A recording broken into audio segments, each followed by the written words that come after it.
አላውቅም። እንዴ ምን ማለት ነው? አላውቅም። የት ሄዶ ነው?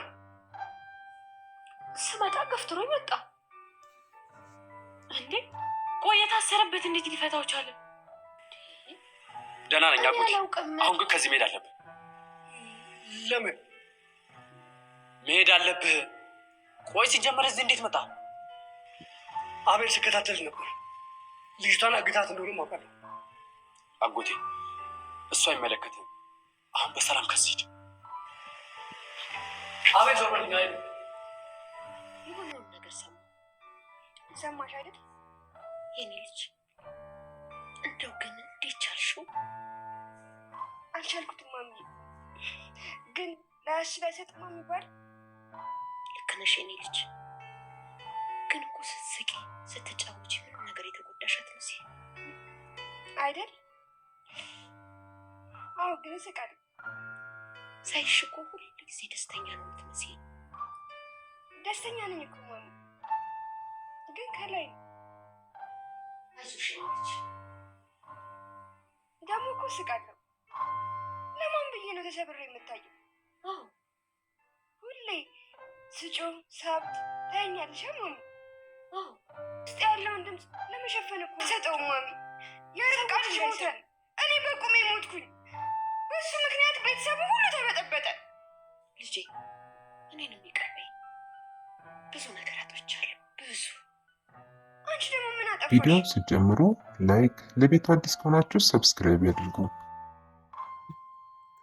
የእዩ ማምለጥ እጅግ በጣም ያስደነገጣት ርብቃ አሁን ላይ እንግዲህ ሁላቸውም ድብርቅ ባለ ስሜት ውስጥ ይገኛሉ። ምክንያቱም ደግሞ ከእዩ በላይ የሚያስፈልጋቸው አቤል እንደሆነ ያውቃሉ። እዩ ከጠፋ ወይም ደግሞ እዩ ከተፈታበት ጠፍቷል ብላ ማሚቴ ትበል እንጂ ማሚቴ ሁለት አማራጮች ሲሰጣት አንዱን መምረጥ ግድ ስለነበረባት እሱን ፈታ ልጇን ማዳንና እንዲሁም ህይወትና በሞት መካከል ልጇ እንዳትሆን በማሰብ ነበረ ማሚቴ የፈታችው እጁን። ለእነሱ ግን የነገረቻቸው እንዳመለጠና ገፍትሯት እንደሄደ ስትነግራቸው በጣም ተደናግጠው ቁጭ ብለው ነበር። ግን ደግሞ አሁን ላይ ርብቃ እየተሰማት ያለው ስሜት ከፍተኛ ሌላ ጭንቀት ውስጥ ገብታለች። አቤል እንዴት እንደዚህ አይነት ነገር ውስጥ ሊገባ ቻለ? ጭራሽ አቤል ወንጀለኛና እንዲሁም ደግሞ ሴቶችን እያሰማራ ለመጥፎ ነገር መሆኑን ከተደወለው ስልክ ተረድቻለሁ ብላ ስትላት ማሚቴ እጅግ በጣም ደንግጣለች። ከዩ ጋር እየሰሩ መሆናቸውንና እስኪ ስለ ልጅነታቸው አንዳንድ ነገር ንገሪን፣ ምንድን ነበር ባህሪያቸው በማለት የሁለታቸውንም ጥያቄ ለማሚቴ ልታስተናግድ ነበር ማለት ነው። አስተዳደጋቸው እንደ ማንኛውም ኢትዮጵያዊ ተወልደው ያደጉ ናቸው። በቤት ውስጥ አንዳንድ ጊዜም ጸብም አለ ደስታም አለ። ግን አንድ ቀን ብቻ የማይረሳ ቢላዋ ይዞ ሊወጋው ነበረ በማለት አንዳንድ ትውስታዎችን ወደኋላ ተመልሳ ስትነግራቸው ነበረ።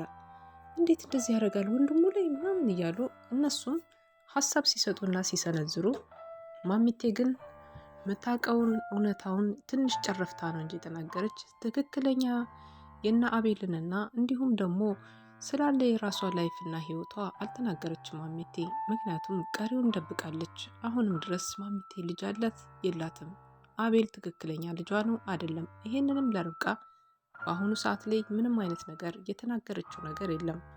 አቤል ከመሸገበት ቦታ ላይ እንግዲህ አባቷ የራኬብ አባት ደርሶላታል ማለት ነው። አሁን ላይ ረቂ ከሀገር ከመጣች በኋላ እጅግ በጣም ብዙ ፈተናና መከራ እየደረሰባት ይገኛል። በቤተሰቦቿ ናፍቆት የምትሰቃየዋ ራኬብ አሁን ሰዓት ላይ ደግሞ በገዛ ዘመዶቿ ወይም ደግሞ ባላወቀቻቸው ዘመዶቿ ታግታለች። ከታገተችበትም ቦታ አባቷ ደርሶላታል። እንግዲህ ቢደርስላትም ግን አባትና ልጅ አይተዋወቁም ለዘመናት ነበር። ራኬብን እንግዲህ ከታሰረችበት እፈታለሁ ብሎ ሲታገል ደረቷ ላይ የነበረው ቁልፍ በመበጠሱ ምክንያት ራኬብ የሚለውን ጽሑፍ ወይም ደግሞ ንቅሳት ያያል አባትየው ማለት ነው። ልጄ በማለት ይጣራል። በዛ ቅስፈት ላይ ነበረ አባትየው ልጃቸው እንደሆነችና ይች ልጅ ከዚህ ቀደም ማውቃታለሁ ልቤ ደንግጦባታል በማለት ራኬብ ላይ ትኩረት ማድረግ የጀመሩት። አሁን ላይ ግን ራኬብ ስለ እናቷ ደህንነት እንዲሁም ከታሰሩበት ቦታ ሆነው ሁለታቸውንም አንድ ላይ ጠፍሮ ስላሰራቸው እዛ ቦታ ሆነው ሁለታቸውም ስለ እናቷ ደህንነት ግን ደህና ናት እያለች ስትጠይቀው አዎ በጣም ደህና ናት፣ ትፈልግሻለች፣ ናፍቃሻለች በማለት ፍቅሯ እንዲጨምርባት ሲያደርጓት ነበረ። በታሰሩበት ሁኔታ ላይ ሆነው ለሌላ ሰው ሊሸጧትና ገበያ እያደራደረባት እንደሆነ አቤል ስለሚያውቅ አባትየው አሁን ላይ ግራ ገብቷቸዋል። ሊጋፈጡት ቢሞክሩም አቤል ሽጉጥ ተሸክሞ ስለነበር በዛ ሽጉጥ እያስፈራራቸው መጨረሻው እንግዲህ አባትየውን እጁን አስሮ እግሩን ፈቶ ወደ ጫካ ላይ እንደወሰደውና መሀል ሜዳ ላይ ጥሎት ሲመለስ ከማሚቴ ቤት ያመለጠው እዩ እንግዲህ ራኬብን እግሯን እየፈታት ነበረ።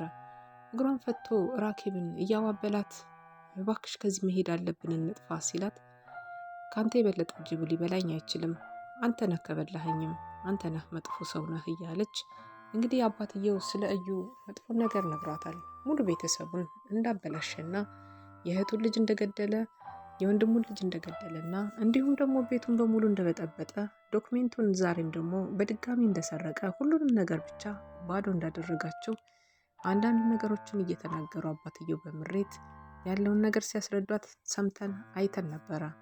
አሁን ላይ እንግዲህ የርብቃ አጎት ግራ የተጋባ ስሜት ውስጥ ገብቶ ብዙ ነገሮችን ለማስተካከል እየጣረ ይገኛል። ይህንን ነገር ብቻውን ነው የሚታገለው። ለቤተሰብ አካል ያሳወቀው ምንም ነገር የለም። እሱ መሀል ሜዳ ላይ ጥሎት በተመለሰ ሰዓት አቤል በስተመጨረሻም ርብቃ ነበረች ከራሄል ጋር ሆና ከኋላ ሲከተሉት የነበረ በተለያየ አቅጣጫ አቤል በየት እንደሚሄድና ምን እንደሚያደርግ እንዲሁም ደግሞ ምን እየሰራ እንደሆነ የእሱን ስራና እንዲሁም አቤል ከገባበት ጭንቀትና ከገባበት ውጥረት ላይ በፍጹም መሆን የለበትም፣ አቤልን ወደ ቤት መልሳለሁ በማለት ርብቃ እንግዲህ አዳር ውሏን ሁሉ ከሱ ጋር አድርጋለች ማለት ነው። ፍለጋ ላይ ነች። እዩ ደግሞ ትንሽ መሰረት ሆኗታል። እዩን አግኝተው ስለነበር ከኋላው እየተከተለች በመሄድ እንግዲህ የተደቀነባቸው ሽጉጥ ላይ አንድ ነገር ሊከሰት ይችላል። ምክንያቱም ደግሞ ሴቶቹ ከኋላው ናቸው። እንዲሁም ደግሞ አንዷ ሴትና እዩ ከፊት ለፊቱ ቆመዋል። ይችን ከውጭ ሀገር የመጣች ሴት ምን አድርጊ እንደሚሏት ባይታወቅም ለአንድ ባለ ሀብት እየተደራደሩባት ይገኛሉ።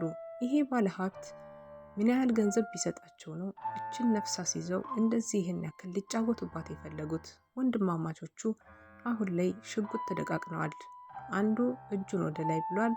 አንደኛው ሽጉጥ አንስቶ ሊተኩስ ተዘጋጅቷል። የትኛው ይሆን የሚመታው? ምክንያቱም ደግሞ ከዚህ ቀደም እንደምናስታውሰው የገዛ ልጁን ገድሎብኛል በማለት አቤል ሽጉጥ አውጥቶ እንግዲህ ሲጋደሉ ነበረ። ከእስር ቤትም አምልጧል እዩ።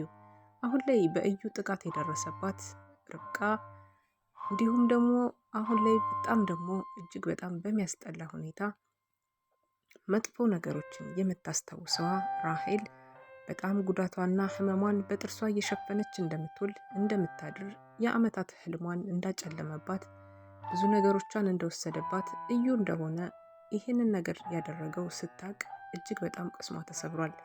የማትናገረው እውነታ ግን ደግሞ ሰው እንዳያቅብኝ እያለች ከላይ እየሳቀች የምታስመስለው ማንነቷ አሁን ላይ ጎልቶ እየወጣ ይገኛል።